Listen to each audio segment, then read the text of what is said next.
आज संपूर्ण व्हिडिओमध्ये आपण ग्रामीण भागातल्या महाराष्ट्रातल्या ग्रामीण भागातल्या महिलांना स्पेशली कोणते बिझनेस सुरू करता येतील, ज्यांनी ऑलरेडी बिझनेस सुरू केले त्यांची नेमकी काय गडबड होती म्हणून त्यांचा बिझनेस वाढत नाहीये, बिझनेस सुरू करताना ग्रामीण भागातल्या महिलांनी विशेषतः स्पेशली बचत गटांनी स्टेप बाय स्टेप कशा पद्धतीने वर्कआउट केलं पाहिजे या सगळ्याविषयी आज आपण या व्हिडिओमध्ये चर्चा करणार आहोत।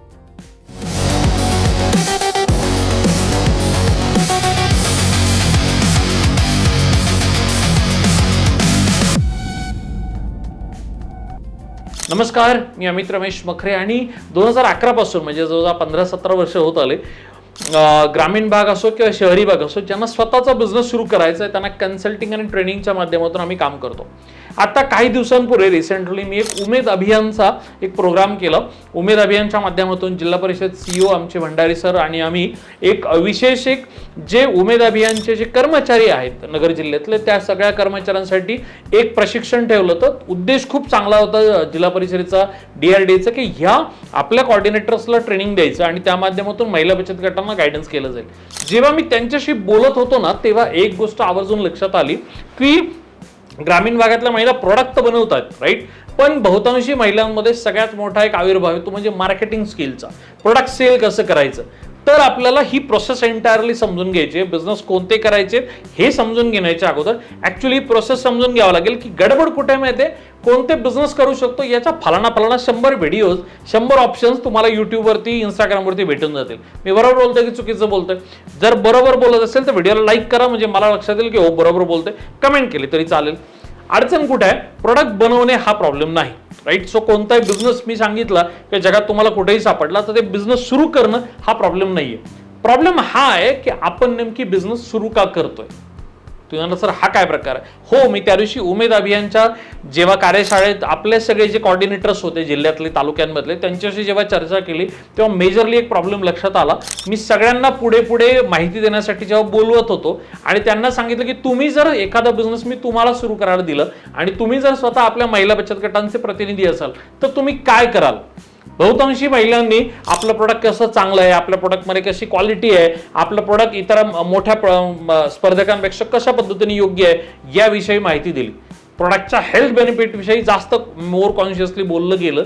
पण मला एक सांगा, इथेच सगळ्यात मोठी मेक आहे आणि इथूनच आपल्याला आपला बिझनेस सिलेक्ट करताना या गोष्टींवर फोकस करावा लागेल। त्यामुळे हा व्हिडिओ प्रत्येक ग्रामीण भागातल्या उद्योजक महिलेपर्यंत पोहोचवावा लागेल। गडबड कुठे आहे? तुम्ही चांगले प्रोडक्ट बनवताय, ऍक्सेप्टेड। तुम्ही चांगल्या प्रोडक्टचं मॅन्युफॅक्चरिंग करता, ऍक्सेप्टेड। पण प्रदर्शनांमध्ये प्रोडक्टचं मार्केटिंग करताना तुम्हाला ग्राहकाशी बोलायची संधी उपलब्ध होते।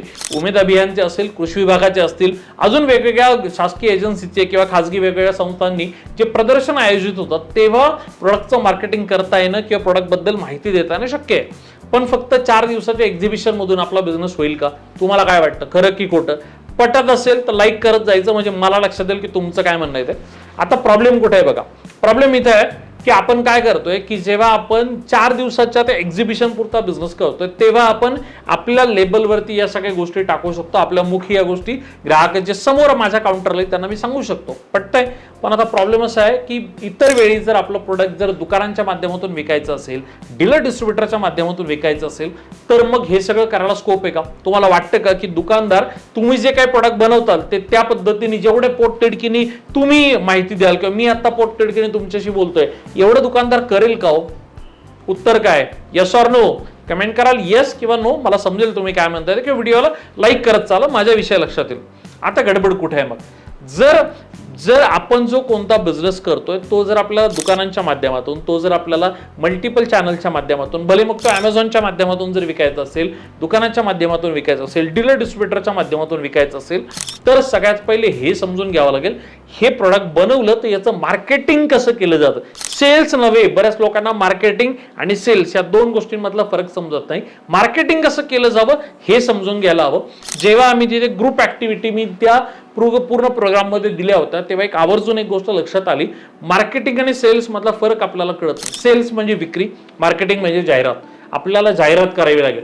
मोस्ट ऑफ द टाइम्स मला जेव्हा आमच्या प्रतिनिधी जे त्या सगळ्या उमेद मधले होते त्यांची चर्चा केली त्यांनी सांगितलं की महाराष्ट्रामध्ये काही लाखो बचत गट रजिस्टर झालेत, त्यातल्या अनेकांनी शेकडो उद्योजकांनी स्वतःचे बिझनेस पण सुरू केलेत। अडचण कुठे आहे?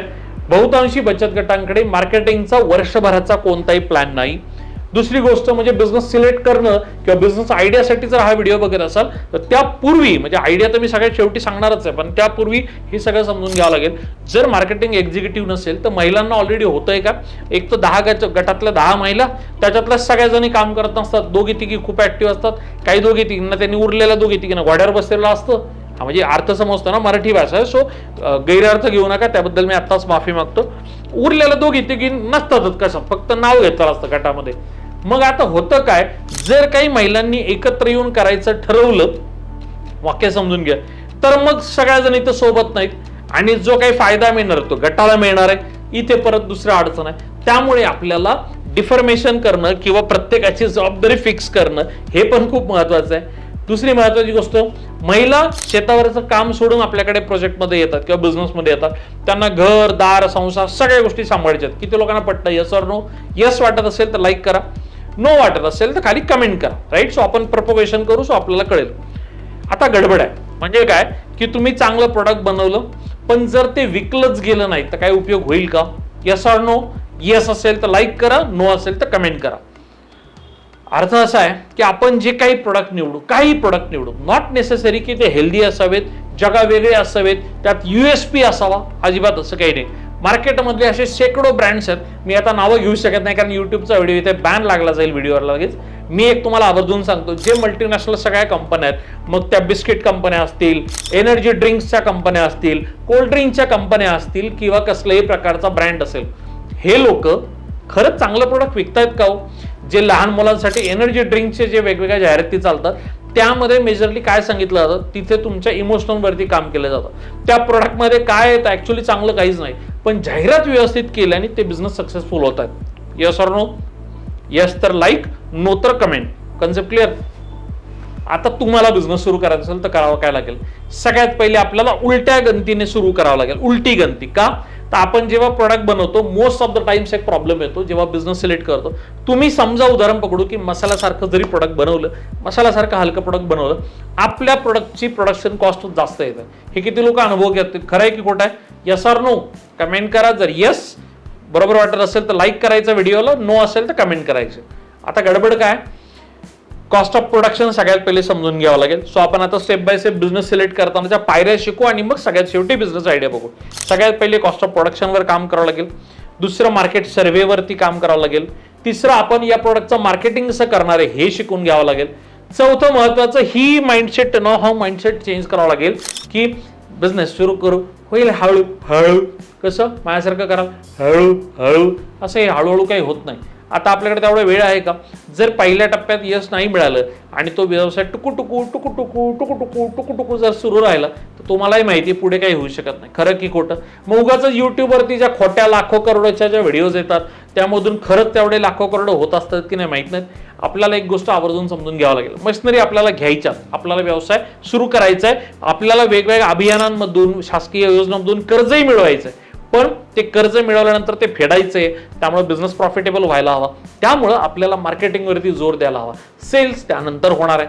ह्या जर बेसिक काही पॅरामीटर्समध्ये जर तुम्ही बसलात तर बऱ्याचशा गोष्टी सॉर्ट आउट होऊ शकतात. आम्ही युजली चावडीमध्ये जेव्हा आमच्याकडे ट्रेनिंगला लोक येतात ना तेव्हा मी त्यांना लवकर, जोपर्यंत मला खात्री पटत नाही, मी लोकांना व्यवसाय सुरू करत होतो. आम्ही अर्थात पेड कन्सल्टन्सी करतो, चार्जेबल ट्रेनिंग प्रोग्राम आहे, फ्री आमच्याकडे काही नाहीये. पण मग जे येतात ना ते तावून सुखून निघतात. त्यामुळे एकदा ते तावून सुकून त्या ट्रेनिंग प्रोग्राम मधून, BCP सारख्या कन्सल्टेशन प्रोग्राम मधून निघाले की मग लोक पूर्ण तयार होतात आणि मग त्यांची सक्सेसफुल होण्याची शक्यता वाढते. राईट? सो तुम्हालाही ती काळजी घ्यायची. आता येऊ तुमच्या आवडीच्या मुद्द्याकडे. पटतंय ना मी जे काय म्हणतोय? जर पटत असेल तर व्हिडिओला लाईक करा, नसेल पटेल आणि एकदाच लाईक करावं लागेल. तुम्ही म्हणतात ते लाईक अनलाईक करत राहिलं ना ती पण गडबड आहे. एकदा लाईक केलं ठीक आहे, फक्त आता कमेंट करा येस ऑर नो. आता मुद्द्यावर येऊ. काय केलं पाहिजे बचत गटांनी? त्यातल्या महाराष्ट्रातल्या बचत गटांनी आणि महिलांनी बिझनेस कोणते केले पाहिजे आपण याला डिवाइड करू, शहरी आणि ग्रामीण मध्ये. राईट? शहरी बिझनेसमध्ये वर्कआउट करू, शहरी बिझनेसमध्ये किंवा ग्रामीणमध्ये मिक्सिंग करतो. वाटलंच खूप गोंधळ होईल ना, व्हिडिओ मस्त मोठा होऊन जाईल. सो आमचे प्रणव सर खूप आरडाओरडा करतात, सर मला खूप एडिटिंग करावं लागतं. त्यामुळे आपण आता छोटासा व्हिडिओ ठेवू, बिझनेस सिलेक्ट करू. डेअरी बाय प्रोडक्टचा बिझनेस तुम्ही करू शकता, पोल्ट्री फार्मचा बिझनेस तुम्ही करू शकता. पण प्रोसेसिंग निवडायचं त्यामुळे पोल्ट्री फार्मला थोडंसं बाजूला ठेवू. डेअरी फार्मचा बिझनेस करू शकता, कॅटल फीडचा बिझनेस करू शकता, डिहायड्रेशनचा बिझनेस करू शकता, लेअर फार्मिंगचा बिझनेस अगेन होतोय पण करू शकता. धुळे नंदुरबार साईडला कॉर्न प्रोसेसिंगचा बिझनेस करू शकता. त्यानंतर डाळिंबा प्रक्रियेचा बिझनेस करू शकता. त्यानंतर तुम्ही बायोमास ब्रिकेटचा इंडस्ट्रियल बेस्ड बिझनेस पण करू शकता. लिंबू प्रक्रिया करू शकता, चिंच प्रक्रिया करू शकता, किंवा इंडस्ट्रियल बिझनेसमध्ये जायचं असेल तर खेळे मॅन्युफॅक्चरिंग सारखा, बॉक्स मॅन्युफॅक्चरिंग सारखा, किंवा लिनो पीपी बॅग सारखा सुद्धा बिझनेस करू शकता. बरं, याच्यासोबत तुम्ही पेपर नॅपकिन असेल, पेपर कप असेल, डाळ मिल असेल, सरकी तेल पेंट निर्मिती असेल, सोया ऑइलचं पॅकिंग युनिट असेल, लाकडी घाण्याचं तेल निर्मिती उद्योग असेल, त्यानंतर सोया बाय प्रोडक्टचा बिझनेस असेल, मल्टिपल बिझनेस करू शकता. खरं तर याच्यात ऑप्शन्स आहेत. आता तुम्ही मला सर हे नुसतं नावं सांगितले, याला काय उपयोग आहे, त्याला इन्व्हेस्टमेंट किती लागेल, जागा किती लागेल, प्रोडक्ट कसं विकायचं, बनवायचं कसं, हे सगळं आपल्याकडे चावडीमध्ये कॉल सेंटरला फोन केला, आपल्याकडे पेड स्वरूपात, चार्जेबल स्वरूपात ते ट्रेनिंग प्रोग्राम आहेत. बऱ्यापैकी फी असते, 500,000 वाला कार्यक्रम नाहीये आणि आमची पूर्ण प्रायव्हेट इन्स्टिट्यूट आहे. म्हणजे मी हे स्पष्ट का सांगतो, कन्फ्युजन होऊ नये. आणि जर अजून थोडी बेसिक लेवलला माहिती पाहिजे असेल तर मग कॉल सेंटरला जाणं खूप जास्त योग्य आहे, कारण प्रॉपर नॉलेज घेतलं. कारण 15-17 वर्ष मी या फील्डमध्ये काम करतोय. तुम्हाला माझ्या बोलण्यातून तर लक्षात आलं असेल आणि चॅनलचे व्ह्यूज बघितलं लक्षात आलं असेल की रादर दॅन आम्ही फक्त व्हिडिओ काढण्यापेक्षा ऍक्च्युली या बिझनेसमधले एक्सपर्ट्स आहोत. त्यामुळे जर तुम्हाला बिझनेस सुरू करायचा असेल तर एंड टू एंड आम्ही डेफिनेटली हेल्प करतो.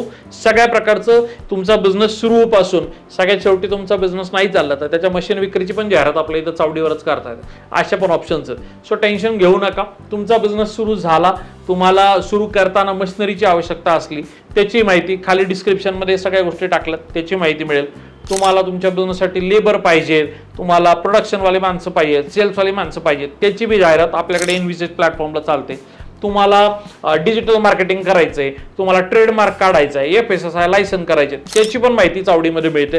कॉल सेंटरचा जो स्क्रीनवरती नंबर दिसतोय ना, या नंबरला जर फोन केला तर सगळ्या समाधान, सगळ्या प्रॉब्लेमसाठी सोल्युशन चावडीमध्ये मिळतं. सो आता मी कोणते बिझनेस सांगितलेत यापेक्षा पहिल्यापासून आतापर्यंत जे सगळं काही सांगितलंय त्यावरती फोकस करा आणि मग लवकरात लवकर स्वतःचा बिझनेस सुरू करा. उमेद अभियानासारखी ऍक्टिव्हिटी मला खरंच खूप आवडली. शासकीय यंत्रणा आपल्यासाठी भरपूर सारी मेहनत घेत आहेत. तुम्ही तुमच्यासाठी मेहनत घेणं सुरू करा. नक्की तुम्ही यशस्वी व्हाल. धन्यवाद.